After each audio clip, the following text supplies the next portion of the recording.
Hey everyone, this is Carlos from Relics of Retail. I've been documenting vintage and dine retail for 4 years now, and if I could go back in time and document any place before it disappeared, the Esplanade Mall in Oxnard, California would be at the top of my list. On the morning of September 17, 1968, dynamite was detonated to break first ground on a new mall along Highway 101. The Esplanade would be the largest mall in the county and the first to be enclosed and air-conditioned. Its anchor stores would be Sears and May Company. Throughout 1970, the mall opened in phases, each with its own celebration. When the mall concourse opened, an estimated 63,000 people attended in just one day. The mall had a very unique mix of architecture and design. The Sears had 40-foot arches and a 12-foot ceramic tile fountain. The mall concourse had a Mediterranean motif, Spanish fountains, and floral displays. May Company had curved walls of white masonry and glazed terracotta tile. In its beginning, about 50 businesses operated at the Esplanade. Some of them included Silverwoods, Raj of India, Toy World, and Harrison Frank. A few miles away from the Esplanade was Buenaventura Center in the neighboring city of Ventura. The shopping center had grown since the 1960s, and it would be the first competitor to the Esplanade. On Christmas Eve, 1974, Man Theaters opened at the Esplanade.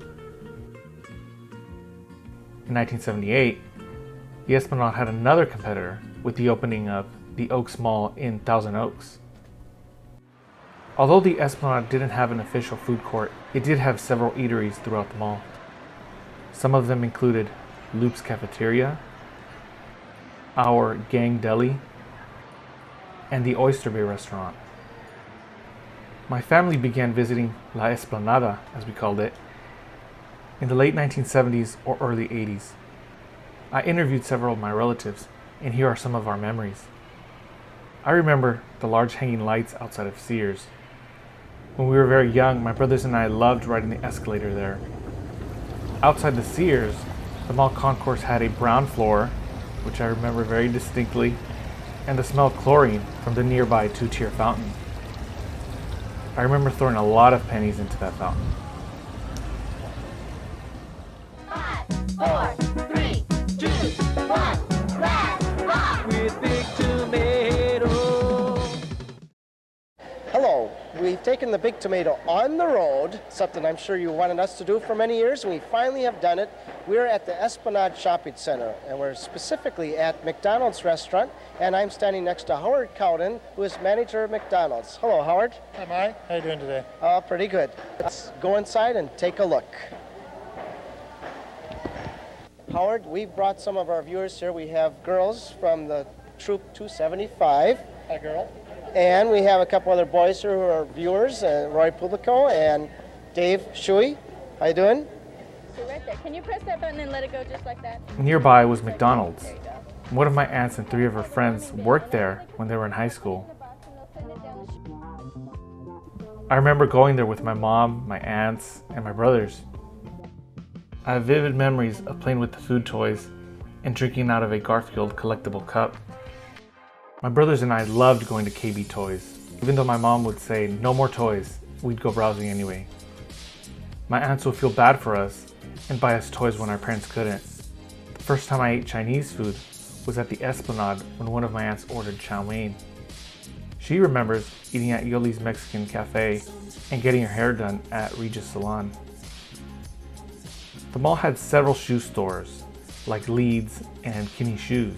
When my aunts had formal events in the 80s and 90s, they could bring a fabric swatch and the stores could dye a pair of shoes to match their dress. One of my aunts frequently shopped at Jean Nicole Ladies Wear, which was like Forever 21. Other inline tenants that my aunts remember include B. Dalton Bookstore, Miller's Outpost, Original Cookie Company, and the piano and organ store that had weekend showcases. May Company was at the other end of the mall. My mom describes it like Macy's, but without the constant need for coupons. In fact, she still owns this faux fur coat that my dad bought for her. How great is that? And she still has that bag. It's the store-wide spring sale at Robinson's May. You'll find 20 to... The store later became Robinson's May when it merged with Robinson's department store. Nonetheless, my mom and my aunts loved the formal clothing they sold. During the store-wide spring sale at Robinson's May. My family moved away from Oxnard in the early 90s, but we would visit during Thanksgivings. In the 90s, the Esplanade began showing signs of decline. Man Theater closed in 1991 and opened as a discount cinema in 93. At this time, the mall was struggling against its two main competitors, Buenaventura and the Oaks malls. Buenaventura had a similar size as the Esplanade, but generated almost double the tax revenue. In 92, Buenaventura Mall submitted papers to double its size of its concourse and to add 3 new department stores. That same year, the Esplanade announced its own expansion, but no application was filed and the expansion never materialized. In May 95, Robinson's May announced that they would relocate to Buenaventura Mall. The following month, Sears announced that they too would be moving there. This led to a legal battle against the proposed expansion of the Buenaventura Mall. 3 lawsuits were filed against the city of Ventura, 2 of which were from the city of Oxnard. The suits challenged the environmental valuation and the city's financial arrangement and lease agreement with mall developers. The city of Ventura asserted that everything was done in a proper and legal way, and that the lawsuits were really about money. Without its anchor stores, the Esplanade would lose a lot of its tax revenue for Oxnard.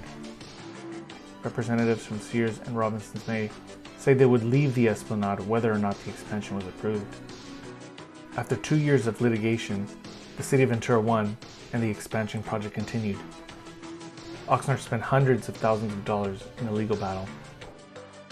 This wasn't the only problem for the Esplanade. It now had 2 new competitors with the outlet malls at Oxnard and Camarillo. A renovation was completed in '98. It included new palm trees and 2 large neon signs. 2 pedestrian signs were painted pastel colors, which I imagine looked tacky with the building's Mediterranean design. Anyway, mall management said that the renovation was a temporary solution and a new strategy would soon be revealed. Robinson's May closed its doors in October '99 and Sears the following month. The mall went up for sale and its future was uncertain. As the holiday season began, people welcomed Pacific View Mall. The former Buenaventura Mall had become more upscale and had doubled its size with a second floor and 3 new anchor stores. By January 2000, the Esplanade's new owner was considering tearing it down. Later that year, it was announced that the Esplanade Mall would be demolished and a new big box center would be built. Oxnard city officials celebrated the new project. Mall owners negotiated lease terminations or buyouts for the almost 80 remaining businesses. Demolition began on August 2000, and the new Esplanade began construction. Some of the new stores opened on September 20th, 2001. These were muted events, given that the 9/11 terrorist attacks occurred 9 days earlier. After 18 months of redevelopment, the new Esplanade was 100% leased. Whenever I visited Oxnard, it made me sad to see what had replaced the old mall. I began documenting vintage and dine retail spaces in 2019, and the Esplanade Mall would often come to mind. Its beautiful aesthetics and my great family moments there made the mall a very special place. Making this video has allowed me to reconstruct and revisit the Esplanade and to say goodbye to a place that I remembered so fondly. If you enjoyed my video, subscribe to my channel and follow me on Instagram @Relics of Retail. Thank you for watching.